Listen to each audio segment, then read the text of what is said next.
Assalamualaikum warahmatullahi wabarakatuh. Baiklah, kami dari kelompok 4 akan mempresentasikan PPT kami, yaitu yang berjudul Hukum Hardy-Weinberg. Kami dari kelompok 4 beranggotakan 5 orang. Yang pertama yaitu ada Devi Andriani, yang kedua ada Putri Nurul Safitri, yang ketiga ada Rini Santia, yang keempat ada Sri Indah Pangesti, dan yang kelima ada Suci Indriani. Baiklah, di sini saya akan menjelaskan tentang definisi hukum Hardy-Weinberg. Jadi, hukum Hardy-Weinberg ini pertama kali ditemukan oleh ahli fisika yaitu Wilhelm Weinberg dan ahli matematika yaitu G.H. Hardy pada tahun 1908. Jadi, pada hukum Hardy-Weinberg ini berbunyi yaitu dalam suatu kondisi tertentu yang stabil, frekuensi gen dan frekuensi genotif akan tetap konstan dari satu generasi ke generasi dalam suatu populasi yang berbiak seksual. Jadi, hukum Hardy-Weinberg ini berfungsi sebagai parameter evolusi dalam suatu populasi. Jadi, bila frekuensi gen dalam suatu populasi selalu konstan dari generasi ke generasi lainnya, maka populasi tersebut tidak akan mengalami evolusi. Tetapi, apabila salah satu saja frekuensi gen dari suatu populasi mengalami perubahan, maka populasi tersebut akan mengalami evolusi. Selanjutnya itu ada rumus hukum Hardy-Weinberg. Jadi, hukum Hardy-Weinberg ini dirumuskan dengan P kuadrat ditambah 2PQ ditambah Q kuadrat. Sebagai contoh, di sini yaitu alel gen A besar dan A kecil. Maka, menurut persamaan rumus tadi, dijelaskan P kuadrat itu adalah frekuensi individu homozigot dari A besar. Kemudian, 2PQ ini merupakan frekuensi individu heterozigot dari A besar, A kecil. Sedangkan Q kuadrat ini adalah frekuensi individu homozigot A kecil. Sebagai contohnya di sini yaitu perkawinan sapi Shorton warna merah, putih, dan roan. Diketahui sifat ini dikontrol oleh dua alel yang kodominan, yaitu alel merah ditandai dengan R besar dan alel putih ditandai dengan R kecil. Jika kita asumsikan bahwa frekuensi gen merah adalah P dan frekuensi untuk sapi putih adalah Q, dengan P-nya itu yaitu 0,7 dan Q-nya yaitu 0,3, maka proporsi gen sapi merah yang ditandai dengan R besar adalah P kuadrat yaitu 0,49. Dari mana datangnya 0,49? Yaitu P kuadrat. Sedangkan tadi sudah diketahui P-nya adalah 0,7. Jadi 0,7 kuadrat adalah 0,49. Dan proporsi gen sapi putih adalah Q kuadrat yaitu 0,09. 0,09 ini didapat dari Q kuadrat tadi, diketahui Q-nya 0,3. Jadi Q kuadrat adalah 0,3 kuadrat adalah 0,09. Dan proporsi sapi roan adalah 2PQ. Jadi 2 dikali 0,7 dikali 0,3 menghasilkan 0,42. Selanjutnya, ada dua hal yang perlu diperhatikan sehubungan dengan hukum Hardy-Weinberg, yaitu jumlah frekuensi gen dominan dan resesif, yaitu P ditambah Q adalah 1. Untuk jumlah proporsi dari ketiga macam genotif, yaitu P kuadrat ditambah 2PQ ditambah Q kuadrat adalah 1. Jadi, pada dasarnya hukum ini menyatakan bahwa frekuensi gen dominan dan resesif pada suatu populasi yang cukup besar tidak akan berubah dari satu generasi ke generasi lainnya. Jadi keadaan populasi yang demikian disebut dalam keadaan equilibrium atau dalam keadaan seimbang.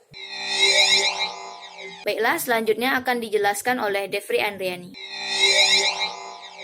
Baiklah, saya Devi Andriani. Di sini saya akan menjelaskan tentang syarat berlakunya hukum Hardy-Weinberg. Ada 5 syarat. Yang pertama, setiap gen mempunyai viabilitas dan fertilitas yang sama. Yang kedua, perkawinan terjadi secara acak. Yang ketiga, tidak terjadinya mutasi gen atau frekuensi terjadinya mutasi sama besar. Yang keempat, tidak terjadi migrasi. Yang kelima, jumlah individu dari suatu populasi selalu besar. Selanjutnya ada mutasi. Kita tahu bahwa mutasi selalu terjadi dan frekuensi gen dalam populasi akan berubah karena adanya suatu gen yang berubah. Kemungkinan ada mutasi tidak terjadi atau mutasi menguntungkan sama banyaknya atau sama jumlahnya dengan mutasi merugikan. Karena pada umumnya mutasi yang terjadi selalu bersifat merugikan. Selanjutnya ada panmixis atau perkawinan acak. Perkawinan acak hanya mungkin terjadi di daerah yang secara ekologi di wilayah yang sama. Meskipun perkawinan ini terjadi dalam populasi lokal, namun semua anggota populasi tersebut mempunyai kesempatan yang sama untuk mengawini anggota populasi yang lain. Umumnya ditemukan suatu mekanisme yang mencegah perkawinan antar saudara. Mekanisme yang berperan dalam hal ini pada umumnya berupa naluri dan tingkah laku atau etologis. Selanjutnya ada emigrasi dan imigrasi. Emigrasi akan mengubah frekuensi suatu gen dalam populasi. Pengaruh emigrasi berbanding terbalik dengan ukuran populasi asal atau ukuran populasi yang dibentuk. Lebih kecil ukuran populasi asal, maka perubahan frekuensi akan lebih besar bagi populasi tersebut.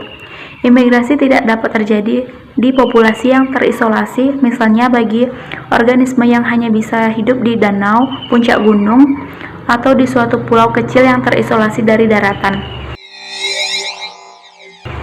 Selanjutnya ada kemampuan alel-alel tidak sama. Alel-alel berlainan mempunyai tingkat lulus hidup yang berlainan. Nilai lulus hidup biasanya dinyatakan dalam perbandingan dengan alel normalnya. Nilai lulus kehidupan ini dapat berubah-ubah bergantung pada lingkungan hidupnya. Cukup sekian yang dapat saya sampaikan. Penjelasan yang lain akan dijelaskan oleh kelompok penyaji. Populasi tetap. Jumlah populasi tetap atau jumlah individu yang mati sama dengan jumlah individu yang lahir. Secara teoritis, keadaan populasi yang tetap atau stabil tidak mungkin terjadi meskipun di suatu populasi yang terisolasi. Selain faktor lingkungan yang senantiasa berubah-ubah sepanjang tahun, hal lain yang juga terjadi yaitu selalu terjadi kelahiran dan kematian. Hasil penelitian tertentu menemukan bahwa pada umumnya suatu populasi selalu berubah-ubah mengikuti suatu siklus tertentu. Selanjutnya, saya akan menjelaskan tentang populasi besar. Populasi besar sehingga faktor kebetulan tidak terjadi atau dapat diabaikan. Populasi besar mungkin hanya terjadi pada serangga atau mikroba, tetapi hampir tidak mungkin terjadi pada hewan mamalia.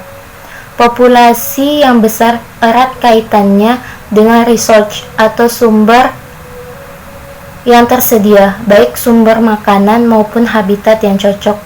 Sebab lebih besar populasi suatu organisme, jumlah makanan dan tempat untuk hidup harus tersedia dalam jumlah yang cukup besar. Selanjutnya, ada contoh aplikasi hukum Hardy-Weinberg. Yang pertama, menghitung persentase populasi manusia yang membawa alel untuk penyakit keturunan. Yang kedua, menghitung frekuensi alel ganda. Dan yang ketiga, menghitung frekuensi gen tertaut kromosom X. Di sini saya akan membahas tentang menghitung persentase populasi manusia yang membawa alel untuk penyakit keturunan. frekuensi individu yang lahir dengan PKU disimbolkan dengan Q2 pada persamaan Hardy-Weinberg, di mana Q2 sama dengan frekuensi genotip homozigot resesif. Kejadian satu individu PKU tiap 10.000 kelahiran menunjukkan Q2 sama dengan 0,0001. Oleh karenanya, frekuensi alel resesif untuk PKU dalam populasi adalah Q2 sama dengan 0,0001 dan Q-nya sama dengan akar 0,0001, jadi sama dengan 0,01. Data frekuensi alel dominan ditentukan sebagai berikut. Rumusnya P sama dengan 1 dikurang Q. Jadi P sama dengan 1 dikurang Q sama dengan P 1 dikurang 0,01. Jadi hasilnya 0,99. Selanjutnya, frekuensi heterozigot karier pada individu yang tidak mengalami PKU namun mewariskan alel PKU pada keturunannya yaitu sebagai berikut. 2PQ sama dengan 2 dikali 0,99 dikali 0,01. Hasilnya adalah 0,0198. Kita presentasikan dibulatkan menjadi 2%. Kan sebelumnya sudah didapat hasil-hasil P dan Q. Tinggal kita masukkan dan dapatlah hasilnya. Jadi hal ini berarti sekitar 2% suatu populasi manusia yang membawa alel PKU. Selanjutnya akan dijelaskan oleh Suci Indriani. Selanjutnya yaitu menghitung frekuensi alel ganda, di mana soal pertama yaitu menyebutkan bahwa hukum equilibrium Hardy-Weinberg untuk bergolongan darah ABO berbentuk sebagai berikut. Yang A, berapakah frekuensi alel IA besar, IB dan I kecil pada masing-masing populasi tersebut. Soal yang B, dari 300 orang yang bergolongan darah A besar itu, berapakah diperkirakan homozigotik IA besar? C. Dari 150 orang bergolongan darah B itu, berapakah diperkirakan heterozigotik IB besar I kecil? Penyelesaian untuk soal di atas adalah andaikan P sama dengan frekuensi untuk alel IA besar dan Q untuk frekuensi alel IB besar dan R kecil untuk frekuensi alel I kecil, maka menurut hukum Hardy-Weinberg, penyelesaian untuk soal nomor A, P 2 IA besar ditambah 2 P kecil R kecil IA besar tambah Q 2 IB besar tambah 2 QR I besar B besar I kecil tambah 2 P kecil Q kecil IA besar IB besar tambah R kecil 2 I kecil. R2 sama dengan frekuensi golongan darah O sama dengan 490 dibagi dengan 1000. Hasilnya yaitu 0,49. R sama dengan pangkat kuadrat dari 0,49 sama dengan 0,7. Selanjutnya yaitu Pi tambah R kuadrat sama dengan frekuensi golongan darah A tambah golongan darah O. Pi tambah R kuadrat atau pangkat 2 sama dengan 320 tambah 490 dibagi dengan 1000. Hasilnya yaitu 0,81. P tambah R sama dengan kuadrat 081. Kuadrat dari 081 yaitu sama dengan 0,9. P sama dengan 0,9 dikurang 0,7 sama dengan 0,2. Oleh karena itu, P tambah Q tambah R sama dengan 1, maka Q 1 kurang dalam kurung P tambah Q sama dengan 1. dikurang 0,2 tambah 0,7 sama dengan 0,01. Dengan demikian, frekuensi alel IA besar sama dengan P adalah 0,2. Frekuensi alel IB besar dan Q sama dengan 0,1. Dan frekuensi alel I besar sama dengan R kecil sama dengan 0,7. B. Frekuensi genotip IA besar sama dengan P2 sama P pangkat 2 sama dengan 0,2 dipangkatkan 2 sama dengan hasilnya itu 0,04. Jadi dari 320 orang bergolongan darah A yang diperkirakan homozigotik IA besar sama dengan 0,04 dikali dengan 1000 orang sama dengan 40 orang. C. Frekuensi genotik IB besar I kecil sama dengan 2QR sama dengan 2 dikali 0,1 dikali 0,7 hasilnya yaitu 0,14. Jadi dari 150 orang bergolongan darah B diperkirakan heterozigotik I besar B besar I kecil sama dengan 0,14 dikalikan dengan 1000 orang sama dengan 140 orang. Nah, selanjutnya menghitung frekuensi gen terpaut kromosom X. Dalam Genetika Populasi Suryo 1984 menyatakan persoalan-persoalan yang dibicarakan sebelumnya merupakan cara menghitung frekuensi gen yang mempunyai lokus pada autosom. Namun di samping autosom terdapat pula kromosom X. Oleh karena laki-laki hanya mempunyai sebuah kromosom X saja, maka cara menghitung frekuensi gennya berbeda dengan cara menghitung frekuensi gen kromosom pada perempuan. Distribusi kesetimbangan dari genotik P untuk sifat yang tertaut dalam kelamin dengan P tambah Q sama dengan 1 sebagai berikut. Untuk laki-laki sama dengan P tambah Q karena genotipnya A min, A besar min, dan A kecil min. Di mana perempuan P kuadrat tambah 2PQ tambah Q kuadrat karena genotipnya A besar A besar, A besar A kecil, A kecil A kecil. Nah, sini ada contoh soalnya. Dalam suatu daerah terdapat 36% laki-laki yang menderita buta warna. Tentukan berapakah frekuensi genotip wanita normal dan wanita yang menderita buta warna di daerah tersebut. Jawabannya, penyakit buta warna disebabkan oleh alel resesi C kecil yang terangkai pada kromosom X. Jadi, wanita terdapat alel C besar dan C besar C kecil pada kromosomnya adalah normal.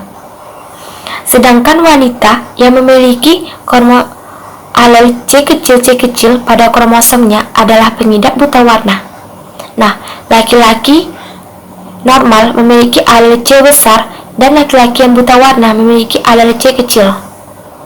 Misalkan P merupakan frekuensi untuk alel dominan C besar dan Q frekuensi untuk alel resesif C kecil, maka menurut hukum Hardy-Weinberg kita dapat menulis frekuensi alel C besar dan C kecil sebagai berikut. Frekuensi alel C kecil di mana Q sama dengan 0,36 dan frekuensi alel C besar di mana P sama dengan 1 kurang Q. Rumusnya tuh jadi sama dengan 1 kurang 0,36 1 kurang 0,36 sama dengan 0,64. Frekuensi perempuan buta warna adalah C kecil di mana Q kuadrat sama dengan 0,36 kuadrat.